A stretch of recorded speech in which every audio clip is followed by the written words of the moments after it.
la construcción del pensamiento y la identidad de América Latina en el marco de la maestría en Relaciones Internacionales de la Flaxo Argentina. Tenemos una visita muy especial hoy, que es la de Amaya Querejasu. Va a venir a presentar uno de sus últimos trabajos, publicado recientemente, Las relaciones internacionales desde el pensamiento político andino. Fue publicado en el libro editado por De Ciancio, Álvarez, Molano Cruz y Obando, titulado La disciplina de las relaciones internacionales en América Latina. Amaya es profesora asociada en la Facultad de Derecho y Ciencias Políticas de la Universidad de Antioquia, Colombia, es doctora en Ciencia Política de la Universidad de los Andes, es British Academy Newton International Fellow, actualmente haciendo un postdoctorado en el Departamento de Política Internacional en la Universidad de Aberystwyth del Reino Unido. Le agradecemos muchísimo su participación en nuestra clase, vamos a escucharla y luego, si nos da el tiempo, hacemos un espacio para compartir y hacer preguntas y comentarios. Mientras tanto, si alguien quiere ir poniendo preguntas o comentarios en el chat, luego los recogemos. Te escuchamos, Amaya. Buenas noches, buenas tardes. Estoy muy contenta de estar acá y allá, o donde estamos todos. Quién sabe en qué plano estamos todos, pero pues conectados por la tecnología. Gracias, Jorgelina, por la invitación. Estoy muy contenta de poder estar aquí y espero que esta conversación lleve pues a que tengamos una discusión interesante o las preguntas que puedan tener. Yo les voy a presentar esta noche, como lo decía Jorgelina, lo que escribí para este libro, que es un aporte que más que todo me interesa también contextualizarlo un poco más, porque en la introducción, no sé si lo pudieron leer, en la introducción me refiero a algunos problemas que tiene la disciplina de relaciones internacionales y por qué es tan complicado y tan complejo hablar de otras visiones, y no solamente me refiero a epistemología, sino a otras realidades cuando hablamos de lo internacional. Entonces, a modo de contexto, un poco, pues yo vengo de analizar mucho las cosmologías relacionales y cómo desde estas otras formas de entender la realidad se pueden hallar un campo sumamente fértil para pensar lo político y lo internacional y nuestras formas de relacionarnos, ¿no? Como con el ser y estar en este planeta y lo que es realmente algo que es parte de la agenda de las relaciones internacionales. Por otro lado, en mi experiencia, pues yo soy boliviana y como profesora del sur global en una universidad pública, en una región que es Medellín, que también tiene sus particularidades, uno tiene constantemente el desafío, ¿no? De tratar de casar las grandes teorías de relaciones internacionales con las realidades propias. Entonces, sí, uno muy bien, que muy chévere el neorrealismo, pero bueno, y que juega aquí, como juegan aquí países como Bolivia, Colombia, que no son superpotencias, y en fin. Entonces, uno tiene como docente como ese desafío constante de explicar la disciplina y cómo se construye, pero al mismo tiempo tratar de responder inquietudes sumamente situadas y sumamente importantes para el estudiante y para uno como también docente que también está en su propio aprendizaje. Entonces, el texto busca o tiene como la inquietud un poco aportar al pluralismo en las relaciones internacionales. Nosotros sabemos que existen aportes mainstream o dominantes y aportes críticos, pero incluso los aportes críticos no logran abrir espacio a la diferencia ontológica, ¿sí? A cómo se vive y se piensa el mundo desde otras cosmologías. Entonces, uno puede identificar que siempre hay una brecha entre las categorías que queremos aprender en las relaciones internacionales, Estado, partido político, instituciones, soberanía, y las realidades que en nuestros contextos latinoamericanos son sumamente complejas, ¿no? Yo me imagino que aquí entre ustedes debe haber personas de todas partes de la región o no, lo cual me parece aún mucho más interesante. A ver si los puedo escuchar después. Entonces, por un lado, nosotros tratamos de estirar las teorías, ¿no? A ver cómo uso el constructivismo, el realismo para explicarlo al conflicto colombiano. O tratamos de traducir nuestras realidades complejas de manera que se adecúen o se encasillen en la categoría pristina de la ciencia política o de las relaciones internacionales que nosotros queremos entender. Entonces, América Latina está, como lo dicen en la introducción del libro editado de Ciancio Molano, González y Obando, América Latina tiene una especie de doble marginación en todo este contexto. Por un lado, como es absorbida por ser parte de Occidente, ¿sí?, forma parte de ese Occidente englobante o ese Occidente dominante, sin ser realmente ese norte global occidental. Y por otro lado, también se da como América Latina como el patio trasero, ¿sí? Esto tiene consecuencias importantes en la forma como se piensa América Latina y las relaciones internacionales, porque por un lado existe o estamos en un momento en el que la teorización se piensa que está mandada a recoger, ¿no? Que lo más importante es producir datos, sí, datos relevantes para producir conocimiento, que se acumule el conocimiento científico, cuantitativo y demás, y la reflexión propia, política, internacional, pasa a tener un segundo plano. Entonces, sumado a esto, América Latina se ubica como una consumidora de teorías, ¿sí?, de largo o mediano alcance, y al mismo tiempo parece que no se piensa a sí misma o no se piensa por sí misma, ¿sí?, ni produce conocimientos relevantes. Entonces, esto lamentablemente tiene como un espejo en la práctica de cómo en América Latina se enseña relaciones internacionales. O, pues, yo no sé si conocen esa encuesta que se hace cada 2 años, que se llama TRIP, ¿no? Que es cómo se les envía a los profesores de relaciones internacionales una encuesta de qué lecturas usa, qué autores usa, cuál es su sílabus para enseñar relaciones internacionales. Y la respuesta es sumamente impresionante en el sentido que en China, en Turquía, en África, en América Latina y en todas partes del mundo se enseña relaciones internacionales como si se estuviera en una universidad en Estados Unidos. Todos los profesores muy juiciosos y disciplinados, empezamos realismo, y los debates y ya. Entonces, hay un dominio y un parroquialismo en las relaciones internacionales y en la manera como se enseña a nivel global. Entonces, como dice Arlene Tickner, en la medida en que más buscamos por la diferencia en las relaciones internacionales, más tendemos a encontrar una homogeneidad. Sí, entonces hay un problema de fondo que no estamos logrando levantar. Y esa es una inquietud que a mí me interesa un poco responder con mi trabajo.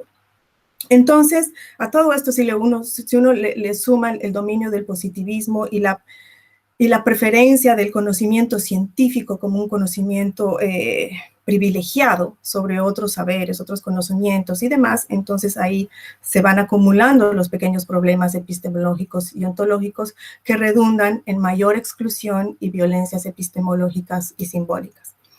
Entonces, el libro ilustra perfectamente cómo sí existen teorías latinoamericanas, ¿sí? Se habla de la teoría del desarrollo, de la teoría de la dependencia, de la autonomía, ¿sí? Y cómo desde América Latina se ha aportado históricamente a las relaciones internacionales. ¿Qué pasa?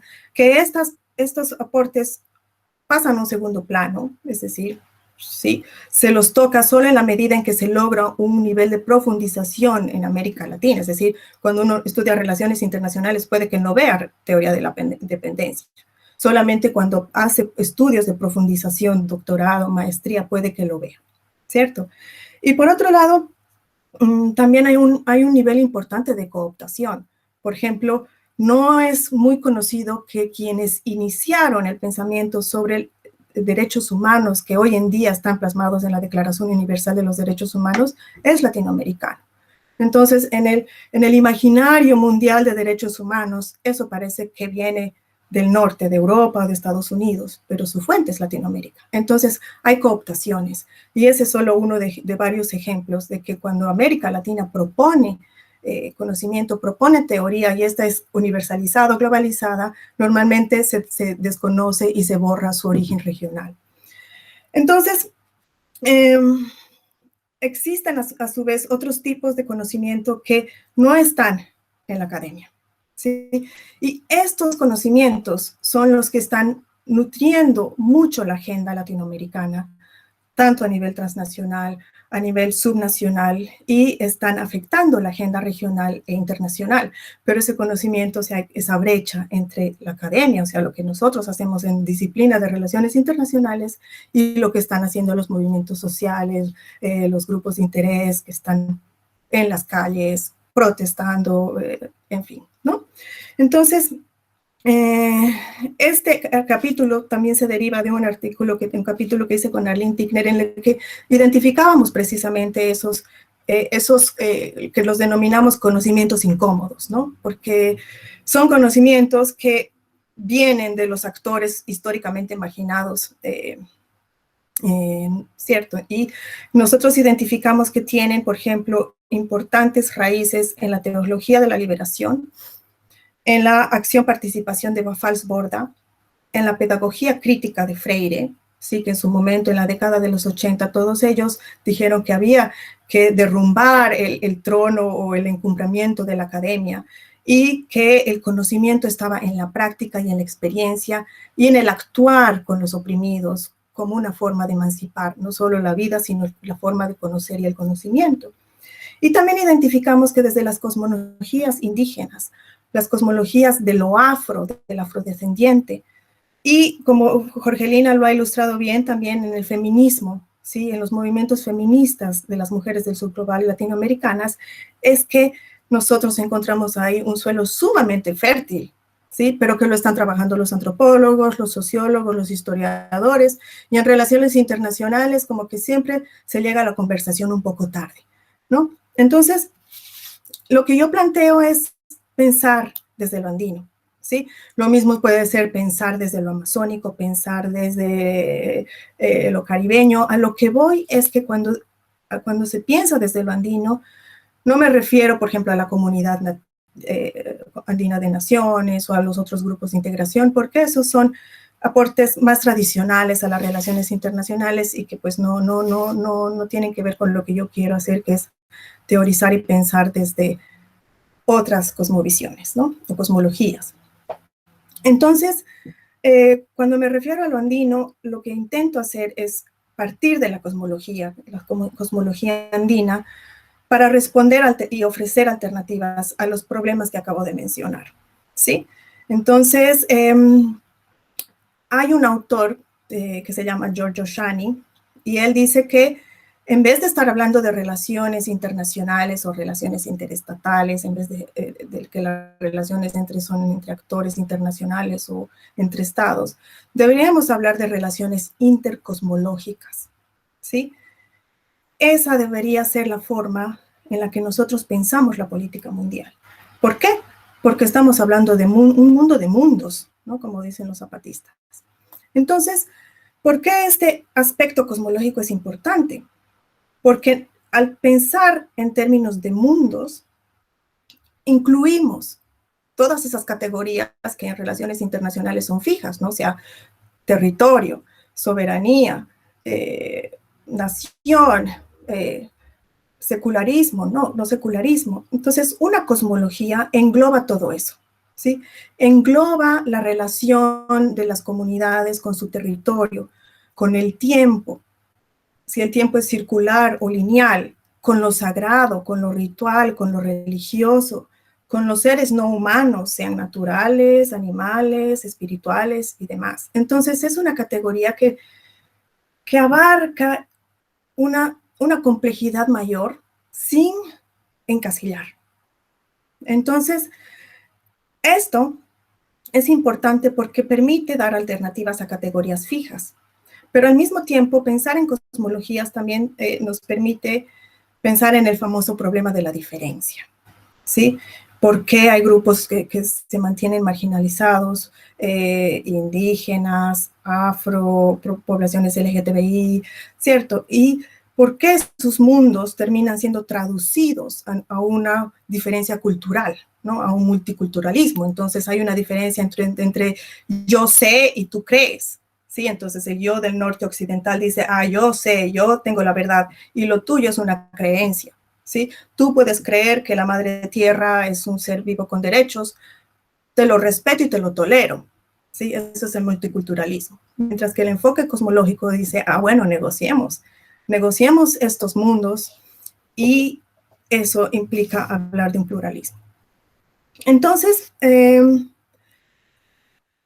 esta aproximación a lo político en términos de negociación de mundos también ayuda a superar mucho el tema de lo híbrido, de lo mestizo, que siempre es donde América Latina llega así como a la casilla de lo mestizo, a la casilla de lo híbrido, y entonces se fija la identidad latinoamericana como así mestizos o culturas híbridas, ¿no? Y eso es sumamente problemático porque no deja ver las dinámicas y transformaciones que se están dando constantemente en términos culturales, identitarios, constitutivos, ¿cierto? Y de producción de significados que no se alcanzan a ver con estos términos. Por eso es que es importante, por ejemplo, el pensamiento de Silvia Rivera Cusicanqui, que dice, no hay mestizo, no hay híbrido, todos somos cheje, ¿no? Todos somos un sí y un no al mismo tiempo, y estamos en constante transformación y nuestras identidades no se pueden fijar. Entonces, cuando hablo de la cosmología andina, un poco para aterrizar en el texto nuevamente, a lo que me refiero es un poco a una cosmología es ese conjunto de creencias y presunciones, sobre el origen del mundo, su fin, ¿sí? Sobre cómo está constituida la realidad y quiénes la conforman, ¿cierto? Y cómo se lleva a cabo la vida en ese mundo. Entonces puede ser una cosmología, puede ser la Ubuntu, ¿sí? El daoísmo, el Dharma en India, ¿sí? El vudú en Haití y en algunas partes de África, y la cosmología andina. También están las cosmologías amerindias de las tierras bajas amazónicas, que están y en el Caribe. Entonces, la cosmología andina se refiere abarca un poco el espacio regional de lo que se conoce como los Andes, ¿cierto? Y entonces, si los circunscribimos a países, hablamos de Colombia, Ecuador, Perú, Bolivia, no me estoy olvidando de ninguno, ¿cierto? Bueno. Y que tienen obviamente el predominio histórico y cultural de las culturas quechua y aymara. Sin embargo, esto también es encasillar, ¿cierto? Porque si decimos que la cosmología andina está en los Andes, entonces nos olvidamos de todas esas comunidades andinas, aymaras, que están en Argentina, que están en Brasil, y que llevan consigo todos esos imaginarios y esas formas de construir realidades, y así, y al mismo tiempo se alimentan de lo moderno, se alimentan de otras cosmologías, y entonces se comienza a dar esa negociación de mundos que es interesante. Entonces, sí me refiero a lo geográfico, a lo cultural y a lo idiomático, pero siempre pensándolo en términos cosmológicos de constante transformación, ¿sí? Entonces, también lo andino se ha construido, ¿sí? Los antropólogos usan mucho también el pensamiento de Javier Albó, que él recoge un poco cómo ha sido este proceso de construcción de lo andino, ¿sí? A través de, por ejemplo, el catarismo, el indigenismo, pensadores como Fausto Reinaga, René Zabaleta han logrado un poco llevar adelante esta construcción de lo andino, y que en las últimas 2 décadas también se ha fortalecido bastante el hecho de la identidad andina como algo transnacional, ¿cierto? Entonces, la cosmología relacional andina tiene unos principios ontológicos que definen la realidad, ¿sí? El primero y el principal es que es una cosmología relacional, es decir, la relacionalidad implica que todo está relacionado. Es decir, las relaciones preexisten a las unidades que uno entiende como entidades, ¿sí? Si existe un país, o si existe una persona, o si existe un perro, ese perro existe por las relaciones que lo crean, ¿sí? Por lo tanto, es un perro es un perro y no es un perro, dependiendo del contexto. Un perro también puede ser una deidad o puede ser la encarnación de un ancestro, ¿sí? Entonces, depende de las relaciones. Por eso es que la relacionalidad es la manera de explicar la existencia. Por lo tanto, todo lo que existe está y es contingente a las relaciones que lo constituyen. El segundo principio es el de la correspondencia. Ustedes ya saben, como es arriba, es abajo, como es afuera, es adentro. Este principio es totalmente equiparable al taoísmo, ¿no? El yin y el yang, y cómo, por ejemplo, la Escuela China de Relaciones Internacionales aplica este tipo de correspondencia en su política exterior, ¿cierto? Entonces, como es adentro en China, es afuera, y como es arriba, es abajo, y la manera de cómo China está pensando las relaciones internacionales usando el taoísmo es un reflejo bastante interesante con lo que se da con la correspondencia en el mundo andino y en otras cosmologías relacionales. Otro principio es el de la complementariedad, que es el yin y el yang, ¿cierto? La noche no es noche sin el día, ¿sí? La muerte no es muerte sin la vida. Entonces, están concadenados y ninguno tiene como una atribución positiva o negativa, como es el pensamiento dicotómico occidental, ¿no? Que se le atribuye un valor positivo, por ejemplo, a la vida, y la muerte es mala y hay que temerle, ¿sí? Femenino, masculino, salvaje, civilizado, ¿cierto? Esta complementariedad en la relacionalidad no asigna valores positivos o negativos, sino que los dos son sumamente necesarios para que puedan existir en complementariedad, ¿sí? Lo femenino no existe sin lo masculino, por lo tanto, los dos tienen que estar presentes. Otro principio, tal vez uno de los más importantes para entender la política, es el de la reciprocidad, ¿cierto? Que se entiende en términos cósmicos también. No es una reciprocidad entre humanos, no es una reciprocidad en el presente, es una reciprocidad, cósmica, ¿sí? Abarca a los no humanos, abarca a los dioses, abarca a los antepasados, abarca a los animales, a las plantas. Puede ser positiva cuando uno busca retribuir lo que recibe, o puede ser negativa cuando lo que se trata es de restablecer el equilibrio cuando una relación se rompe, ¿sí? Como la relacionalidad es lo más importante, el principio de existencia más importante es evitar que las relaciones se rompan, ¿sí? Cuando se rompe una relación, ese desequilibrio genera problemas existenciales fuertes, ¿sí? Entonces,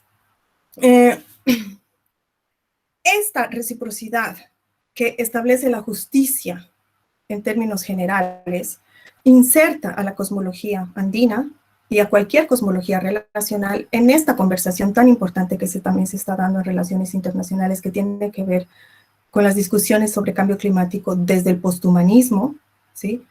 Ciencia, tecnología, Latour, Donna Haraway, ¿cierto? Hasta el neomaterialismo, ¿sí? De Barad, Connolly, ¿sí? De que los objetos tienen vida y por lo tanto eso afecta el tema de la agencia internacional y todas las implicaciones que eso tiene en cambio climático, en conflicto, etcétera, etcétera, etcétera. Entonces, esta dinámica que se da con una cosmología nos muestra también, cuando uno analiza la política y las realidades desde un lente cosmológico, lo que intenta ver es que el individuo no existe, ¿cierto? Lo que existe es como un ser que está sumamente interconectado y cuya existencia depende de todo su entorno. Por lo tanto, uno puede ver que en las cosmologías andinas es tan importante el cuidado, los rituales, las libaciones, ¿no? Que todo, uno ve solo que las fiestas, que el carnaval, que la libación, que la chaya, pero detrás, lo simbólico de todos estos rituales es mantener ese equilibrio con las fuerzas y los otros seres y estar diciendo constantemente a la naturaleza, estoy tratando de escuchar y entender todos los mensajes del que me estás dando, porque de esos mensajes que yo sepa entender, depende mi existencia, ¿sí? Entonces, existen las relaciones entre mundos, entre animales, que es el haki, el sulka, que es entre humanos, perdón, es el haki, el sulka, que es la relación con animales, y las huacas, que son las relaciones con las deidades. Esto es muy importante porque la cosmología andina nos muestra en sí misma cómo cada mundo tiene su propia trayectoria, ¿cierto? El mundo de las deidades transcurre independientemente de qué hacen los humanos. Lo mismo sucede con el mundo de los seres naturales, o sea, no hay un humano que es superior y que lo controla todo, sino que el mundo de los humanos está inserto en esas dinámicas. Por lo tanto, la propia coexistencia humana está determinada por la negociación que el humano hace con esos mundos sagrados o naturales. Entonces, ese es un gran aprendizaje, ¿sí? Y por eso es que en las culturas andinas uno siempre ve, por ejemplo, que son tan importantes los yatiris, ¿no? Los chamanes, ¿sí? Porque el yatiri es, en otras palabras, un diplomático de mundos. El yatiri hace la diplomacia. El yatiri es el que se encarga de canalizar las intenciones de qué es lo que quiere la montaña, está furiosa porque le están extrayendo la plata, ¿sí? Los ancestros, todas esas negociaciones de mundo las hace el diplomático, ¿sí? Y a nosotros se nos escapan como internacionalistas, porque realmente no vemos esos otros mundos en nuestra disciplina de relaciones internacionales, que solamente ve a los diplomáticos entre estados. Entonces, bueno, voy a seguir, creo que me estoy quedando mucho. El Ayllu refleja ese mundo, ¿sí? El Ayllu refleja ese mundo donde está todo, es la cosmología. El Ayllu no se traduce, o sea, se traduce normalmente como el territorio indígena andino, ¿no? Pero el Ayllu es ese cosmos, ¿sí? Implica todo esto. Y quien habita el Ayllu es la comunidad. Y la comunidad no solamente es más que humana, ¿sí? No solamente es humana, y es orgánica. No existen individuos en la comunidad, ¿sí? Por lo tanto, como lo expresa Albo, la comunidad o es un mini-estado que todo lo absorbe, es decir, cualquier problema la comunidad lo resuelve, pero al mismo tiempo desborda al Estado, ¿sí? Porque es capaz de atender y resolver aspectos que el Estado, sobre todo un Estado débil, ¿sí? Con poca presencia soberana, no alcanza a resolver. Entonces, un poco en el texto discuto, ¿no? Cómo se dan las lógicas políticas de deliberación en la comunidad, cómo es tan importante y obligatorio participar, ¿sí? Y cómo desde esa lógica de comunidad orgánica se desprenden dos aspectos importantes de la política cotidiana. Uno es el taqui, que es la trayectoria, ¿sí?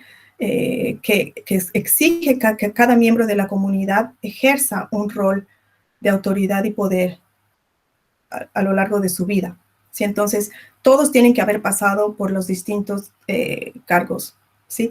Y esa rotación es obligatoria. ¿Sí? Entonces, esto hace que la representación o el ejercicio de la autoridad no solamente es un derecho, sino es una obligación, ¿sí? O como dicen los zapatistas, el mandar obedeciendo. Entonces, hay una doble carga en la autoridad ahí. Es decir, la comunidad es la autoridad y el que ejerce el cargo le responde a la comunidad. Otro de los principios que se da en esa vida política es el del muyu. Es decir, ese cargo solamente se lo ejerce una sola vez. Si no hay espacio para la reelección y la perpetuación en el poder. Por eso es que uno dice, bueno, Evo Morales es un presidente indígena y demás, pero entonces, ¿por qué las comunidades indígenas del altiplano estaban rechazándole la elección? Pues, y la perpetuación de Evo Morales año tras año, periodo tras periodo, porque decían, es que está violando el muyu. Una sola vez tiene que gobernar y tiene que rotar. Entonces, ahí hubo una ruptura entre Evo Morales y unas comunidades importantes como los cacachacas, que son una comunidad bastante aguerrida y muy, muy apegada a la cosmología ancestral andina de su lugar. Entonces, esto que les digo se extiende a lo económico, ¿sí? El AIN y la reciprocidad. No sé si ustedes alguna vez han podido ir a un mercado de trueque o algo y entonces uno le dice, caserita, señora, véndame su pan. Y la señora dice, bueno, ¿cuáles quieres? Y tiene 3, y entonces uno le dice, quiero los 3. Y ella dice, no te puedo vender los 3. ¿Por qué? Porque me voy a quedar sin uno. Sí, entonces, pero entonces, ¿por qué no me quieres vender los 3 panes? Te puedes ir a tu casa a ver tele y listo, y has vendido todo lo que tenías que vender. Entonces ellos dicen, no, siempre tengo que tener algo para vender ahí. Si me entrega todo, ¿sí? Se rompe la justicia cósmica del dar y recibir. Entonces, ese principio es bien interesante y uno no lo entiende, ¿no? Entonces, todo esto que les estoy contando, que a ustedes, no sé, tal vez les suena conocido, lo han vivido, lo han experimentado, desborda las categorías de relaciones internacionales que nosotros estudiamos. Desborda las instituciones de partidos políticos, de Estado, de cooperativas, en fin, de participación y demás. Entonces, lo que hacemos es que siempre tenemos una comprensión parcial de lo que sucede cuando tratamos de, por ejemplo, hacer un análisis de elecciones políticas o de un fenómeno, unas protestas y unos bloqueos, y uno usa sus categorías de ciencia política y de relaciones internacionales que siempre se quedan con la mitad de la explicación por fuera, porque no estamos logrando insertar todos estos mundos y estas dimensiones que siempre están ahí, porque es sumamente evidente una vez que uno los ve, ¿no? El lenguaje, lo simbólico y demás, siempre está ahí, pero uno tiene como que afinar el ojo y un poco mandar a recoger las categorías y decir, bueno, hasta aquí uso la categoría de ciencia política y del resto me invento otras o uso otros lenguajes y demás. Por eso es que uso mucho el término del abigarramiento, ¿sí? El abigarramiento que lo tomo de Luis Tapia, ¿sí? Y que él a su vez lo toma de René Zavaleta, que lo que hace es reivindicar la pluralidad de los espacios en las dimensiones políticas, ¿sí? Y esto es muy importante para América Latina en general, porque América Latina es, como decía en algún texto que leí hace mucho tiempo, América Latina es un museo, ¿sí? Desde que se independiza y desde mucho antes, los actores de la independencia, los caudillos, los seguimos teniendo. La iglesia la seguimos teniendo, ¿sí? No es que actores del pasado mueren y son sustituidos por otros. Todo el pasado, el presente y tal vez el futuro, todos están ahí, ¿sí? Entonces, todo está abigarrado. Somos Occidente, pero no somos Occidente, ¿sí? Somos el patio trasero, pero no somos el patio trasero. Y entonces, el abigarramiento es clave para entender diferentes tiempos históricos, ¿sí? En todo país de la región existen tiempos precoloniales, coloniales, republicanos, siglo XXI, en algún lugar, ¿sí? Distintos modos de producción. Coexiste el capitalismo, ¿sí? El trueque, economías locales, ecologías femeninas y demás. Existen diferentes estructuras de autoridad. Por ejemplo, ¿a quién le obedezco? ¿Al jefe, a mi jefe o a mi comunidad? ¿Sí? Entonces, por ejemplo, es muy común en Bolivia que en época de cosecha las personas no van a su trabajo, simplemente no van. Y entonces el jefe, ¿qué dice? No. Entonces, pero estás incumpliendo tu contrato. Y entonces el empleado dice, sí, pero mi comunidad, tengo que ir a cosechar. La autoridad de la comunidad, ¿sí? Si el derecho laboral no responde o no reconoce la autoridad de la comunidad, entonces siempre el empleado va a estar en falla, porque el empleado siempre va a obedecer a la comunidad y no al jefe, ¿sí? Entonces, esas estructuras de autoridad que coexisten de manera abigarrada, no siempre las instituciones como el derecho laboral las recogen, ¿sí? Y al mismo tiempo, en toda América Latina coexisten cosmologías y concepciones de mundo, ¿sí? Coexiste una santería, ¿sí? Entonces le rezamos a la Virgen, pero también a la Pachamama, ¿sí? Y esa complejidad que es sumamente rica, la ponemos en híbrido, mestizo, ¿sí? Y no nos permite ver ese dinamismo. Entonces, el abigarramiento sirve para reivindicar y reconocer estos conocimientos incómodos, porque primero están y provienen de experiencias de los grupos históricamente marginados, ¿sí? ¿Qué están haciendo estos grupos históricamente marginados? Están en constante producción de conocimiento, están en constante reflexión, están en constante filosofía, ¿sí? Porque están comunicándose con la naturaleza, están comunicándose con sus ancestros, están haciendo rituales para recordar a sus abuelos, ¿sí? No se producen o se dan en la academia necesariamente, ¿sí? Si nosotros queremos hacer relaciones internacionales desde las cosmologías, realmente tenemos que ir a escarbar, porque, ¿sí? No está en la academia, está en la calle, en las fiestas, en las comunidades, en el campo, ¿sí? Y enfrentan y cuestionan posiciones dominantes como el orden liberal global, ¿sí? O sea, el abigarramiento es una interesante contranarrativa que piensa el mundo desde lo desbordado, desde lo inconmensurable, desde la coexistencia de lo diferente, ¿sí? Y esa coexistencia de lo diferente, ¿sí? Es en tensión. No es la paz perpetua de Kant, no es la cooperación, no es un estado de guerra total, como pues sí, los tres ejes de White, ¿no? Conflicto, cooperación y paz, sino que el andino vive en el caipacha, ¿no? El aquí y ahora, ¿sí?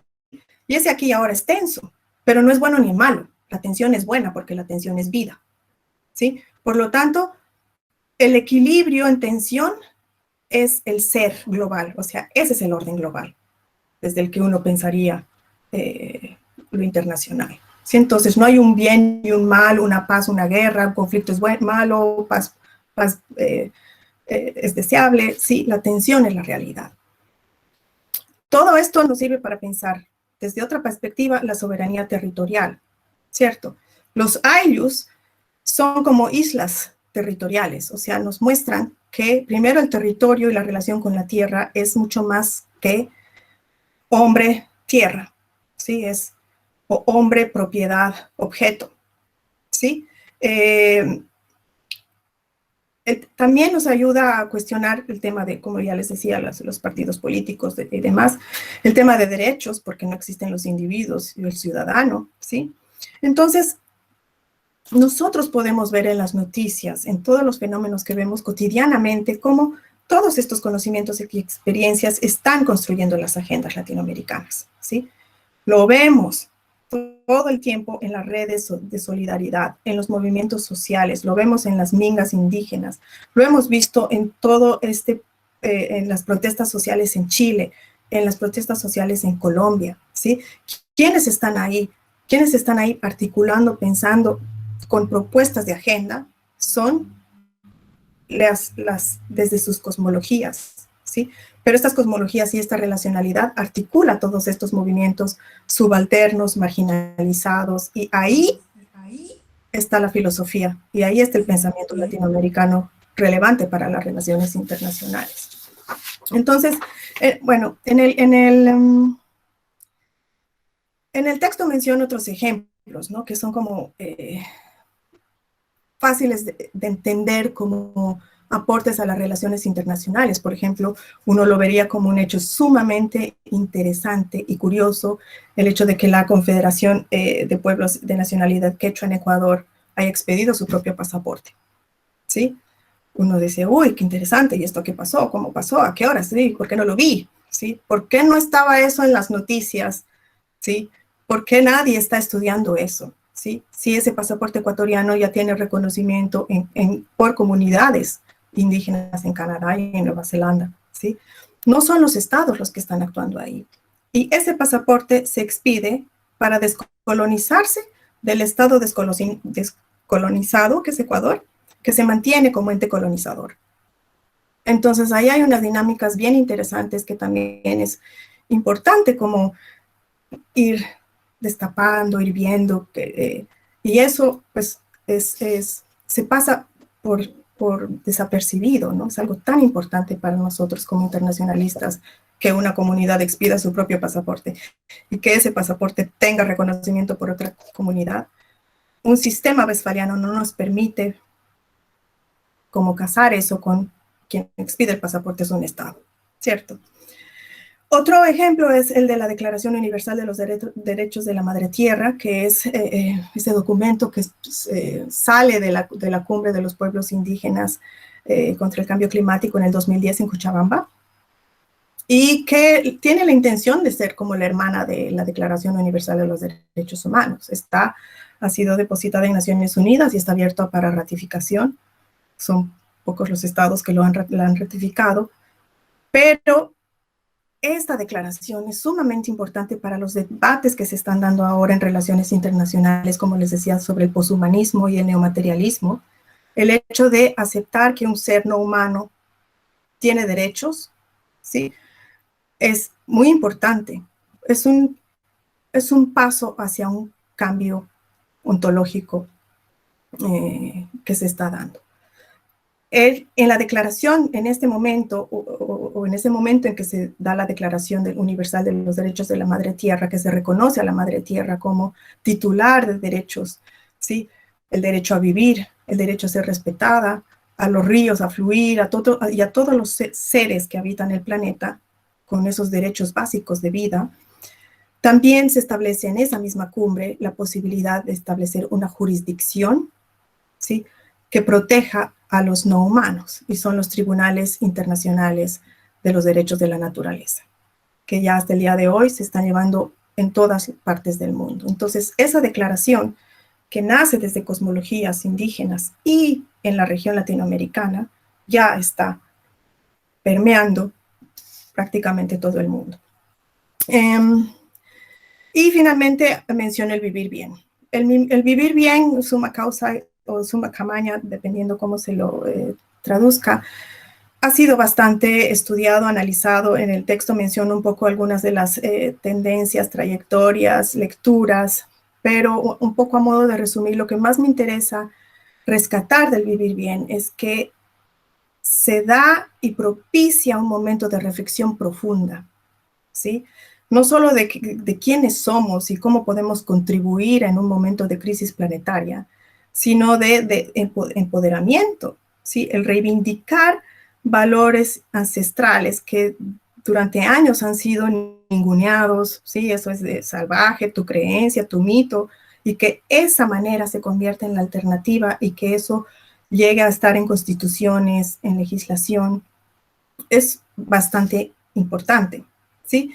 En el texto no menciono algunos ejemplos que he podido conocer en el trabajo de campo que hice cuando estaba haciendo mi tesis doctoral y que me parecen importantes porque el vivir bien como ha sido cooptado por los gobiernos y eso como que les quitó mucha legitimidad. Pero en la práctica el vivir bien tuvo un momento como de sobresalencia que hizo que muchas comunidades pudieran canalizar recursos para, en el marco del vivir bien, poder implementar proyectos que son muy interesantes en términos de encuentros de mundos, ¿sí? Por ejemplo, está la experiencia de la siembra de agua, ¿sí?, de unas chicas que, ingenieras agrónomas, empiezan a usar el conocimiento transmitido por sus abuelas en su comunidad de cómo sembrar y criar lagunas, ¿sí? Entonces, conocimiento ancestral con conocimiento científico que recibe de los gobiernos plata por ser parte del vivir bien. Otro es el de rescate de las semillas, ¿sí? Las semillas, por ejemplo, el tarwi, no sé si lo conocen, una semillita blanca que es sumamente nutritiva, que se estaba desapareciendo. En el marco del vivir bien han comenzado a hacer como las recetas, cómo mantenerlo, cómo cultivarlo, demás. Otro ejemplo es que en las zonas lacustres del lago Titicaca en Bolivia, ancestralmente se usaba como medición de qué tan húmedo iba a ser el año, la observación de pájaros y a qué altura en la totora construían sus niditos, ¿sí? Entonces, si el pajarito iba y construía el nidito en la parte alta de la planta, iba a ser un año de aguas, ¿no? Entonces, con ese conocimiento ancestral se implementa un sistema de monitoreo, ¿sí?, que ahora ha permitido a pequeñas comunidades saber un poco y medir y prever qué tipo de año van a tener, ¿sí? Otro es el modelo pedagógico de una comunidad en Perú, que es un modelo pedagógico comunitario. Es la comunidad la que decide el sílabus. La comunidad, desde los abuelos, las madres, los tíos y los abuelos, están en la clase, porque como es pues es una entidad orgánica, ¿sí?, la comunidad es la que se tiene que involucrar en el proceso de aprendizaje. Y eso para esa comunidad es el vivir bien, ¿sí? Entonces son ejemplos pequeñitos de cómo ese vivir bien que pues afecta y es canalizado y transnacionalizado por toda la región, ¿sí?, implica un empoderamiento de valores y conocimientos ancestrales, implica una articulación entre lo moderno y lo ancestral, ¿sí? Implica un manejo de agenda, ¿sí?, y también la canalización de recursos. En el texto menciono más que todo lo transnacional, ¿no?, como eso se lleva a cabo con la diplomacia de los pueblos, en el marco del ALBA, y demás. Entonces, para concluir ya, las experiencias desde el pensamiento y desde el pensamiento y las experiencias andinas invitan a pensar desde lo plural y desde la diferencia, que yo creo que es uno de los aportes más importantes a las relaciones internacionales en el mundo de hoy, que está plasmado por la exacerbación de lo diferente y de que yo al diferente lo odio y lo tengo que eliminar, ¿sí? Porque ese es el pensamiento dicotómico, un pensamiento relacional que abraza la diferencia, porque yo necesito al otro para ser yo, ¿sí? Por la complementariedad, nos puede brindar muchas otras alternativas para pensar el orden global. ¿Sí? También se constituye en una contranarrativa fuerte respecto al orden liberal, ¿no? Global, que es englobante, ¿sí? Que tolera la diferencia como un multiculturalismo, pero si eres muy diferente, no entras, ¿sí? Lo siento, no estás lo suficientemente civilizado, no estás lo suficientemente ilustrado, en fin. Otro de los aportes que veo que desde las cosmologías y desde este en particular es lo que Silvia Rivera Cusicanqui llama la igualdad en la diferencia. ¿Sí? Si hay algo en lo que somos iguales, es que todos somos diferentes. Y ese es un principio de la relacionalidad. Entonces, cuando uno habla de igualdad en el mundo liberal englobante, uno dice, todos somos iguales. Pero esa igualdad puede ser violenta epistémicamente, ¿cierto? Porque es ciega ante el reconocimiento de la diferencia. Esta aproximación a la igualdad desde la relacionalidad andina es invertir. Si en algo somos iguales, es que todos somos diferentes. Por lo tanto, esa coexistencia tensa siempre se tiene que negociar. Es decir, es muy pragmática en decir, no vamos a lograr la paz, no vamos a lograr el conflicto. Esa no es la idea. La idea es el equilibrio, porque somos diferentes, ¿sí? Y de esa tensión, la tensión es buena porque la tensión es vida. Entonces, este aporte también enriquece y fortalece lo poscolonial, porque devela lógicas cognitivas que se mantienen todavía hoy, ¿cierto? Y que nosotros necesitamos entrenar el ojo o reconciliar nuestros contextos con lo que estudiamos para entender todo lo que se queda por fuera cuando estudiamos un fenómeno o cuando analizamos un fenómeno desde las relaciones internacionales, ¿sí? Y este enfoque relacional también desde América Latina está contribuyendo a dos conversaciones muy importantes. Una es la del poshumanismo y el neomaterialismo y la posibilidad de que los no humanos sean actores políticos. Y la otra es esta en la que están, por ejemplo, Amitabh Acharya, ¿sí? Arlene Tickner, Andrew Hurrell, que desde sus distintas posiciones están apostando o por un global IR, unas relaciones internacionales globales y sí, que abarquen a lo chino, a lo africano, pero que siguen siendo globales, o unas relaciones internacionales ontológicamente plurales, ¿sí? Que son distintas formas de dar sentido a lo que está dando y lo que van a ser los debates en relaciones internacionales, yo creo que en pocos años, o ya. Entonces yo voy a parar ahí, creo que me extendí mucho, no sé. No sé si tienen preguntas y comentarios, o si dejé algo importante por fuera.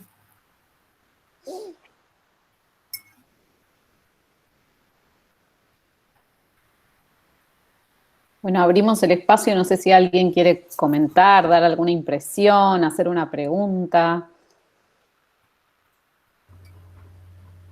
Bueno, la verdad que exquisito, Maya, tu propuesta, los que nos has compartido. Y comparto fundamentalmente porque desciendo de pueblos originarios,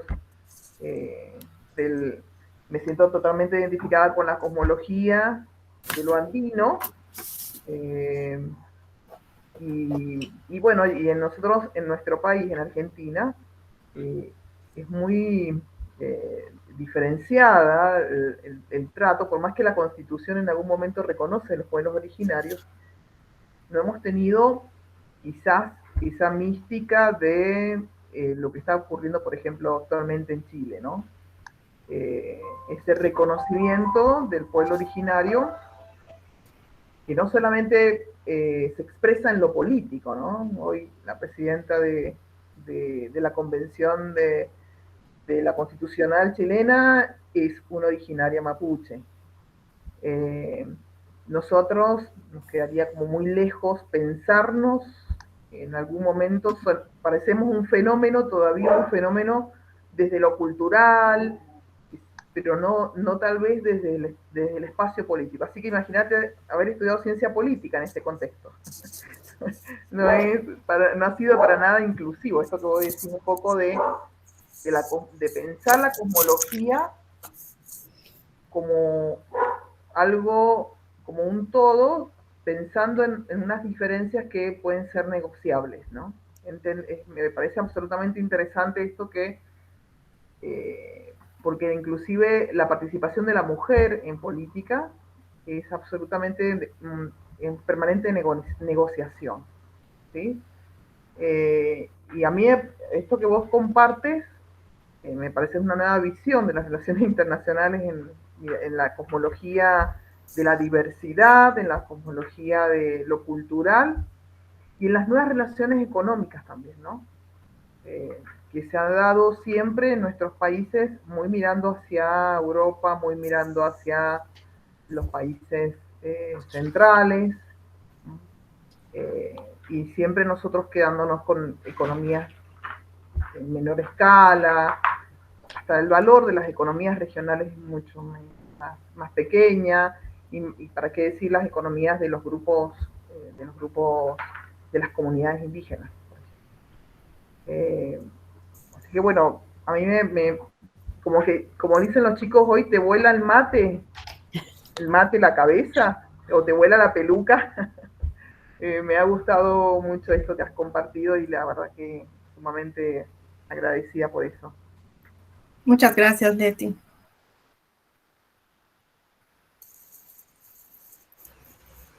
Yo me sumo a las palabras de Leti y te agradezco mucho todo lo que nos has contado y bueno, me pareció también muy enriquecedor. Así que bueno, muchas gracias. Bueno, tenemos una pregunta en el chat que puede ser disparadora de la continuidad de lo que presentaste. Dice, ¿cuáles son los retos? Vanessa nos pregunta, ¿cuáles son los retos para la aplicación y o reconocimiento de esta clase de pensamientos en un escenario dominado por el eurocentrismo y occidentalismo? Y hay otra más después. Bueno, gracias, Vanessa. Esa pregunta me parece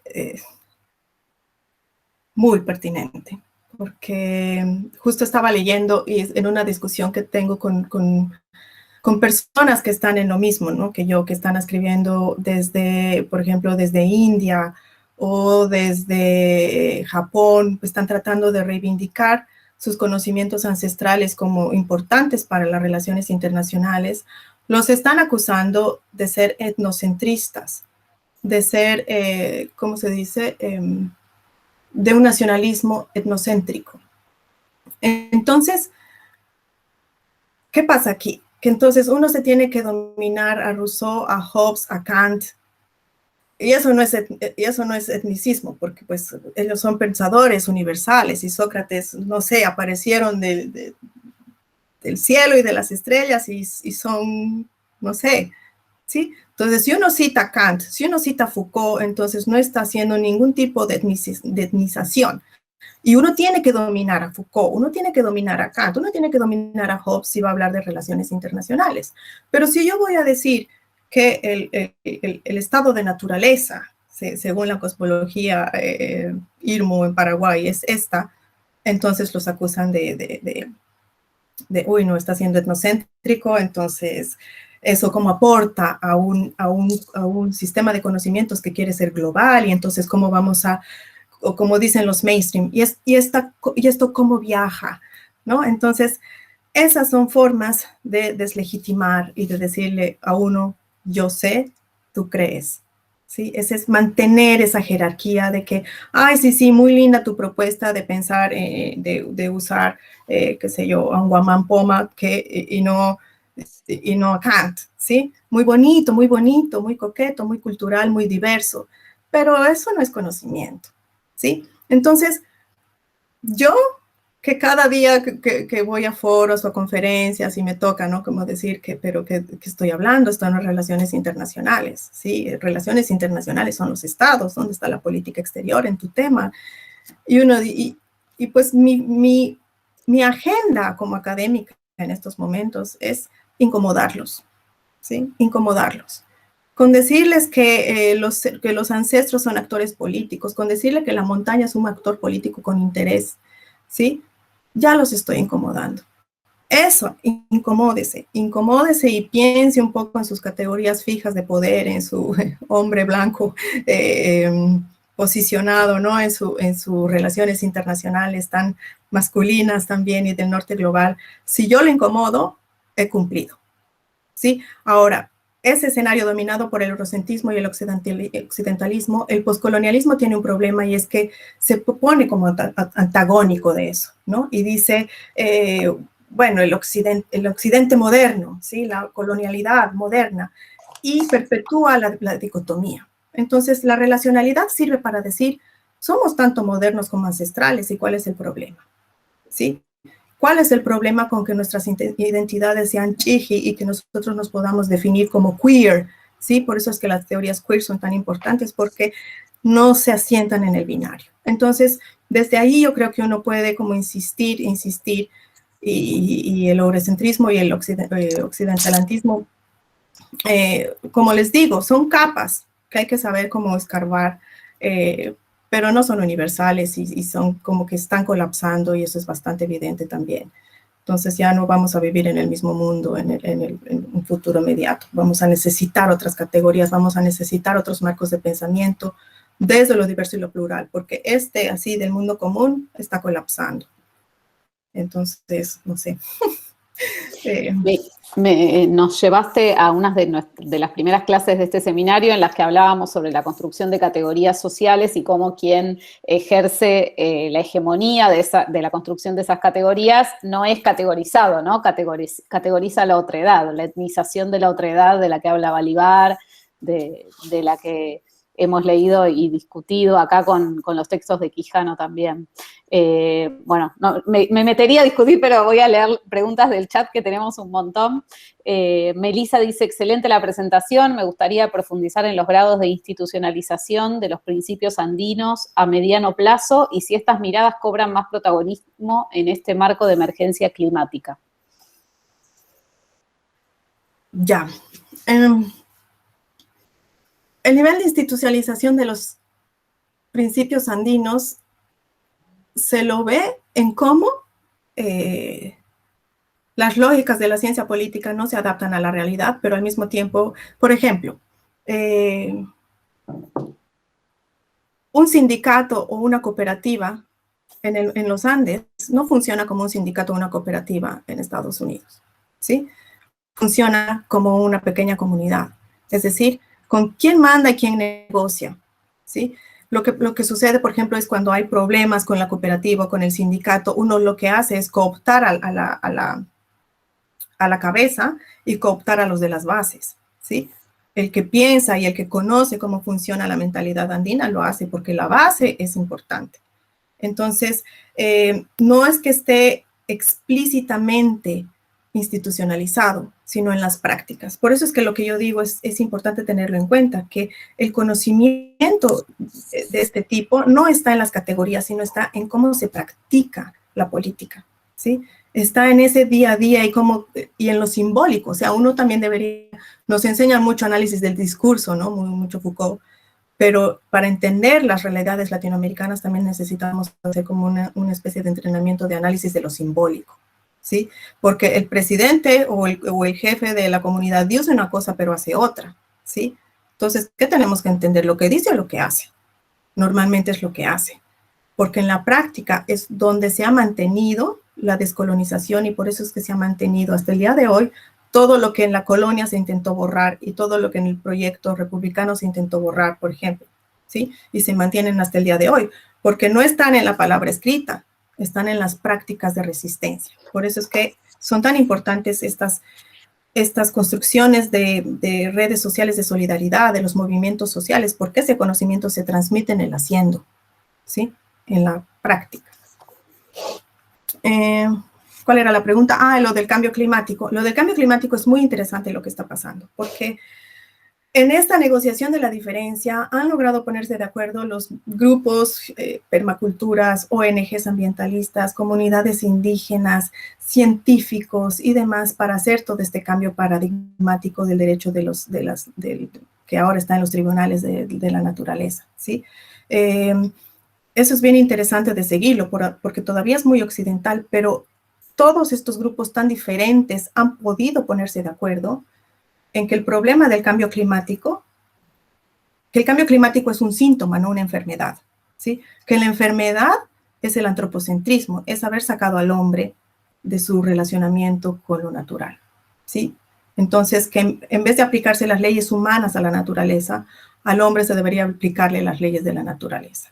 O sea, ese acuerdo entre grupos tan diferentes es un paso increíble para el cambio climático, ¿sí? Y se está dando a la par de estas COP de Naciones Unidas, ¿sí? Que son los gobiernos ahí discutiendo cambio climático y estos movimientos atrás haciendo su propia agenda, que es muy interesante. Geraldina nos dice, ¿podrías profundizar más en esto de que hay grupos que viven según otro tiempo histórico en América Latina? Entiendo que fue comentado como ejemplo de abigarramiento, pero ¿no es eso cristalizar ciertas identidades? Sí, no. Lo que pasa es que no todos estamos embarcados en el mismo nivel de desarrollo, como lo diría una concepción liberal sobre el progreso, ¿sí? No todos los países, o sea, la historicidad es muy importante en la agenda postcolonial, ¿sí? Porque según dónde estamos en la historia, entramos o no a formar parte de la comunidad internacional. Por eso, más bien, hablar de diferentes tiempos, más que cristalizar ciertas identidades, es reivindicarlas. Es un principio postcolonial en el que decir distintos tiempos hacen que sea imposible hablar de una historia como una y única historia, que normalmente es lo occidental o como la cuentan los occidentales. Entonces, reivindicar esos distintos tiempos, es decir, aquí estamos los diferentes, aquí estamos los que no nos han logrado montar en esa gran historia de la humanidad, que son los civilizados o los occidentalizados y demás.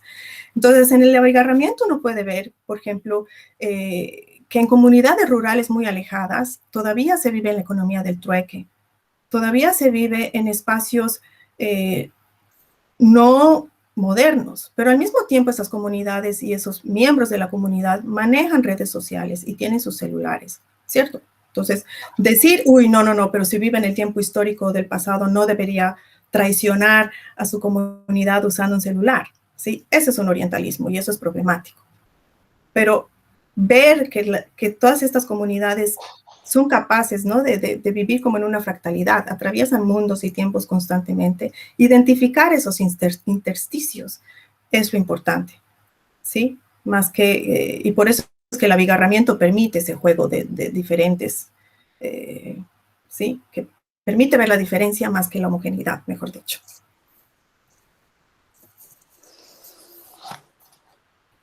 Marita tiene la mano levantada y luego vamos a Yamil.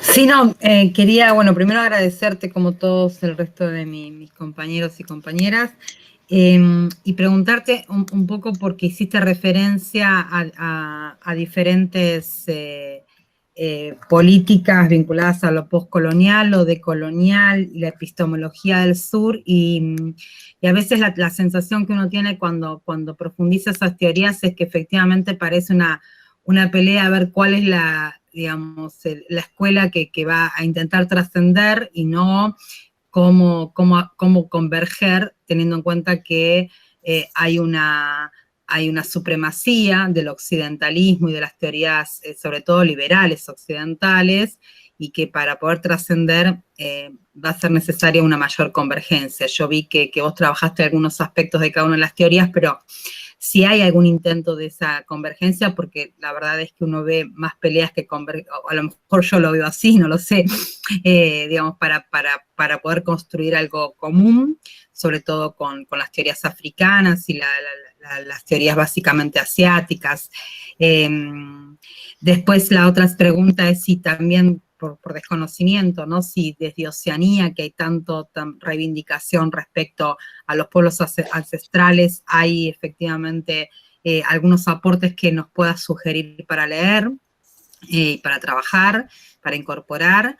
Y la última, que tiene que ver con lo que vos planteaste del sistema de Naciones Unidas, es que si bien, por ejemplo, en la Agenda 2030, de los 17 objetivos, 7 están vinculados a medio ambiente en general, no solamente el cambio climático, que vos bien lo planteás más como un síntoma que como la enfermedad es el antropocentrismo, y esto quedó clarísimo en tu definición. Sin embargo, no hay metas vinculadas a la población de los pueblos originarios, el movimiento indígena, como lo quieras llamar, o sea, teniendo en cuenta el respeto, obviamente, a cómo se quieren autopercibir y autodenominar. Así que, bueno, esas eran mis preguntas y te agradezco mucho, ha sido muy, muy interesante, toda la exposición. Bueno, en cuanto a los enfoques teóricos, cada uno de ellos se caracteriza por tener una agenda política y una forma de pensar lo político y la emancipación, ¿cierto? Los feminismos. Muchos de ellos pueden ser muy disímiles en su proyecto político, pero, por ejemplo, parten de una relacionalidad. Por ejemplo, entonces una teoría queer busca deconstruir los binarios a partir de los constructos de género, ¿sí? Y una cosmología relacional busca deconstruir los binarios a partir de, de la cosmología, ¿cierto? No es fácil encontrar acuerdos, porque a veces lo que es el problema es la definición de qué es lo que se quiere acordar, ¿sí? Entonces, por ejemplo, en el tema del acuerdo de paz en Colombia, ¿cierto? Uno de los aspectos importantes ha sido el tema de la restitución de tierras, ¿sí? Ahí ponerse de acuerdo, o sea, ese acuerdo, el primero, fue criticado por ser muy liberal, ¿cierto? Entonces, hay un problema ahí porque parece que, bueno, se le restituyen las tierras a las comunidades originarias, ¿cierto? Eso parece ser como una decisión bastante aceptable, ¿sí? Desde el punto de vista de resolvamos este tema, ¿sí? Pero definir qué es la tierra, qué es la constitución, qué constituye la tierra, ahí a veces está el problema. ¿Sí? Entonces, uno a veces dice, bueno, va a ser difícil que se pongan de acuerdo todos estos diferentes enfoques teóricos, porque además están entre ellos en una pugna de poder, ¿no? Y en tratar de salir, que entonces nos peleamos unos con otros y nos olvidamos de lo que estamos tratando de resolver.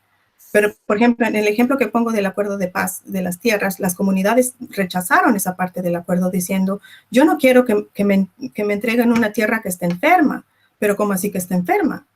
Porque eso está lleno de fosas comunes. Entonces, para recibir esa tierra, yo tengo que sanarla, tengo que hacer unos rituales. Eso no es que me entregan así el título y ya. ¿Sí? Entonces, a veces lo que causa el problema, lo que se está tratando de resolver es en sí mismo existencialmente diferente. Entonces, hay que dar un pasito atrás y pensar, o sea, devuélvase, piense lentamente de qué se está hablando. Y a veces por eso es que es difícil encontrar acuerdos. Ya no anoté. ¿Cuál era la pregunta siguiente? No, te preguntaba si desde Oceanía. Sí. Qué pena. Sí. Yo he explorado cosmologías relacionales en todas partes del mundo. En los aborígenes, como se los conoce a los indígenas en Australia, llaman territory al territorio, como lo que nosotros llamamos el Ayllu o el Irmo en el trabajo de Blazer en el Paraguay, ¿sí? O sea, el territorio es un territorio vivo y es un cosmos, ¿sí? En Nueva Zelanda los maoríes también tienen ese tipo de aproximación cosmológica y relacional con la Tierra. Por eso es que hubo un problema cuando la corona británica llega a Nueva Zelanda y los mismos maoríes les entregan la Tierra, ¿no? Como un regalo. Pero el regalo, esa idea del regalo, el trasfondo ontológico, estaba la reciprocidad, ¿sí? Porque yo le entrego un regalo al amigo y entonces la reina va y entonces, me entregaron esto, que es la Tierra, un objeto. Entonces ahora yo soy soberana y entonces los maoríes se quedaron como, y bueno, ¿y dónde está el regalo de la reina? ¿cierto? Entonces, todos esos acuerdos que tienen ahora los maoríes en tribunales o las comunidades canadienses en tribunales en Canadá, ¿sí? Tiene que ver con esos primeros asentamientos de europeos que llegan con una percepción de mundo y de qué es la tierra, y los indígenas que estaban entregándoles como un regalo en reciprocidad a cambio de, y esa reciprocidad se rompió. ¿Sí? Entonces, estas lógicas relacionales, estas formas de entender el entorno, la naturaleza, son mucho más en términos de población de lo que se piensa, ¿sí? Y eso lo han trabajado Navnita Behera y Giorgio Chani, ellos que dicen que las cosmologías no occidentales y relacionales suman a una cantidad importante de millones de personas en el mundo, ¿sí? Y relaciones internacionales como disciplina no está teniendo en cuenta esas cosmologías, ¿sí, no? Entonces, millones de personas en el mundo están por fuera y no pueden tener sus proyectos de vida plenos. Gracias.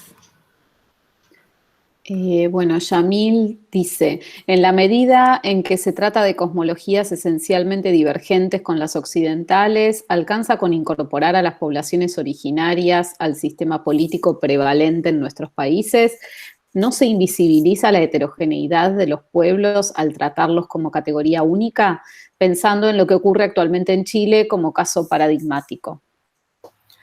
Sí, Chile es el caso ejemplificante de por qué las categorías occidentales son a veces una bomba de tiempo, ¿no? Y como tratando de encubrir y de homogeneizar y de forzar en un contenedor que es un Estado realidades sumamente complejas, de tanta diferencia, se vuelve un problema en el tiempo, sobre todo en la medida en que avanzamos en democratización, en reconocimiento de derechos y demás. Entonces,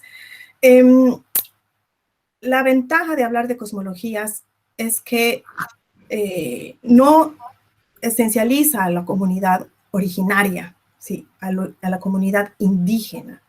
Una cosmología también está en Occidente. Es decir, los mismos occidentales del norte global han tapado sus cosmologías. Yo, por ejemplo, ahorita que estoy en Gales, yo veo la cosmología de los celta, ¿sí? ¿Sí? La cosmología celta es sumamente relacional, es sumamente natural, ¿sí? Los ciclos de la vida, los ciclos de... Y eso en una población que se vanagloria de ser atea y de tapar eso como una vergüenza del pasado, es decir, sí, eso lo están rescatando los irlandeses, pero en Gales eso es como, uy, no, uy, qué papelón haber sido celta más o menos. Entonces, las cosmologías permiten expandir un poco la categoría y no encasillarla solamente en un tiempo pasado o en una comunidad específica o en lo indígena, ¿sí? Sino que una cosmología también se puede crear en el occidente moderno, en Europa, ¿sí? Entonces, como las cosmologías están en constante transformación y las comunidades y las migraciones también llevan consigo sus imaginarios, esto se da de manera en la que, por ejemplo, el no occidente está en occidente y occidente está en occidente, como en yin y yang, ¿sí? Entonces, escapar de esas categorías es importante y al mismo tiempo a veces es difícil no usar categorías para escapar de las categorías. Eso es el constante desafío. Qué interesante, todas las preguntas que están surgiendo, me parece que todas dan para seguir charlando. Yo me pregunto, porque bueno, además de esta materia, tenemos un taller de tesis en esta maestría y me pregunto por las implicancias metodológicas de adoptar un enfoque teórico más plural, ¿no? Como vos decís, hay que dar la batalla incomodando, ¿no? Y esa me parece que es una consigna muy interesante. Pero, ¿qué pensás sobre formas de recolección de información o de análisis de la información desde una perspectiva que valore el pluralismo? ¿Cómo lo ves? Pues son batallas que hay que dar en nuestros propios departamentos y en nuestras propias facultades, ¿sí? Puede que nos digan que no, pero también puede que nos digan que sí, ¿sí? Yo tengo una estudiante de maestría que quería hacer una tesis sobre los animales como actores políticos en un departamento de ciencia política, entonces le dijeron, pero eso no es ciencia política, vete a biología o si piensas que los animales son actores políticos, es porque los estás infantilizando, téjeles polquitos a tus animales y rescatas a todos tus gatitos. O sea, la trataron muy mal, y le dijeron, eso no es ciencia política. Pero ella tenía una beca, entonces a la misma maestría le interesaba tenerla a ella como estudiante. Y entonces realmente es una cosa de cómo enmarca uno su investigación, ¿sí? Cómo enmarca uno escapando de las trampas metodológicas que normalmente las vemos como, pues que no se conviertan en cadenas, sino que uno también las adopte y las adapte, de manera que logre incomodar a los mismos departamentos hasta el punto que puedan aceptar, ¿cierto? También ya está como en ciencias sociales he visto que se está dando mucho el tema de los métodos creativos, ¿sí? Entonces, usar métodos creativos, pintura, música, arte, performances, no solamente como pues posiciones políticas, sino como forma de producir conocimiento, pero al mismo tiempo como fuente de conocimiento, pero al mismo tiempo como el lugar donde se plasma el conocimiento, no sé si me entiende. Entonces, esta estudiante que está usando teorías queer, está usando poshumanismo, y un capítulo de su tesis es un performance que ella hizo y que está en video, ¿sí? Entonces, yo tengo aquí una colega que dice que la única manera de cambiar el mundo es siendo creativos. Y entonces la creatividad y buscar otras formas de lenguaje, ¿no? Y reivindicarlo, por ejemplo, los tejidos, la memoria no hablada, las danzas, todo eso ya se está haciendo. Lo que pasa es que nuestros departamentos de relaciones internacionales son sumamente conservadores, pero si hay literatura y si hay casos, entonces uno puede echar mano de ellos y decir, pero eso se está haciendo en la universidad tal, o esto está, y entonces como que irse metiendo puede servir. Y por ahí también esto que decía Marita respecto de las disputas adentro de las corrientes teóricas, ¿no? Pensarlo no tanto como disputas o como luchas hegemónicas, sino como negociaciones, como esto que vos planteás de la cosmología andina y que de la negociación de la diversidad, de la negociación esa constante, y que me parece muy interesante, ¿no? Porque hace unos días estábamos con Agustina discutiendo, escribíamos sobre el concepto de interseccionalidad y cómo en realidad el feminismo afro propone ese concepto, pero desde el pensamiento postcolonial ya se revisaba la idea de la posicionalidad y la intersección o la coexistencia de múltiples formas de dominación, ¿no? Entonces, en realidad también es interesante esta idea de la negociación, del intercambio entre conceptos, entre formas de categorizar, y en vez de pensarlo como disputas, ¿no? De proponer también en esta creatividad que vos decís, proponer conceptos que negocien con los difundidos, con los hegemónicos, ¿no? Y mostrar esa negociación. Me parece que también y además, ser una forma. Creo que también las etiquetas son más contraproducentes que producentes, ¿no? Entonces, uno a veces sí se para en una posición postcolonial o en feminismo y demás, pero, por ejemplo, yo, si algo que aprendí de Silvia Rivera Cusicanqui es en una conversación que yo le pregunté, ¿tú eres feminista, postcolonialista? Y ella me dice, o sea, como me hizo su cara y yo no soy nada de eso. Mi pensamiento cambia todo el tiempo, me dijo. Me encantó eso porque es imposible encasillarla. Siempre está, y esa es la relacionalidad, Un día eres feminista, el día postcolonial, el otro día queer, ¿sí? Entonces, es esa constante devenir que es muy evidente en el pensamiento de ella, lo que para mí es como el lugar ideal, ¿no? De la construcción de conocimiento, pero obviamente es muy ideal, pero pues el hecho de que nosotros mismos podamos cambiar nuestras ideas y fluir me parece sumamente desafiante, pero enriquecedor. Y ella pues yo la admiro porque es incasillable. Y por ejemplo, Donna Haraway también es así como, ¿no? Sí. Y eso me parece sumamente, es un aprendizaje importante. Sí, sí, la leemos aquí a Silvia Rivera Cusicanqui y también hablamos de esa imposibilidad de encasillarla y que es parte de lo enriquecedor de lo que escribe, ¿no? La potencialidad del fragmento, la potencialidad de la diversidad y cómo calmar la neurosis occidental de categorizar en categorías fijas, ¿no? Cómo Exacto. tolerar la porosidad de las categorías, en todo caso. Sí. ¿No? Eso me parece que es un ejercicio epistemológico que tenemos que hacer en todos estos espacios.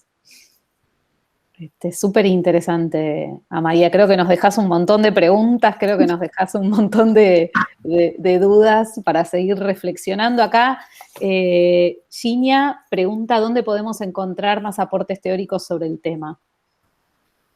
¿Sobre qué específicamente? ¿Relacionalidad? ¿O Sobre cosmología andina? No sé, Ginia. ¿Querés contarnos? Bueno, además de tus textos, mencionaste a Silvia Rivera Cusicanqui, mencionaste a René Zabaleta. Hay un libro de Marcos Scauso. Relacionalidad. Hay un libro de Marcos Scauso que él trabaja todo el pensamiento interseccional desde el conocimiento andino, ¿no? Y entonces él usa a Silvia Rivera, Fausto Reinaga, para pensar la intersectorialidad, la decolonialidad. Sobre relacionalidad, depende, porque hay relacionalidad. La relacionalidad ya está teniendo como desde Wendt, que está hablando de relacionalidad en su Quantum Politics, ¿no? Que es hasta Emilia Kurki, que hace cosmological, pero a nivel literal cosmológico, ¿no? Estrellas, supernovas. Cosmología andina es, por ejemplo, está Tamara Trounsel.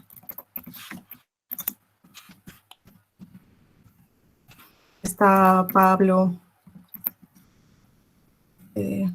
Olaya, que es Olaya,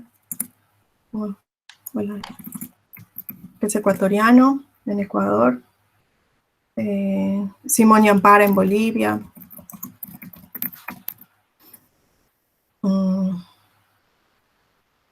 Sí. Bueno, vos tenés tus textos también.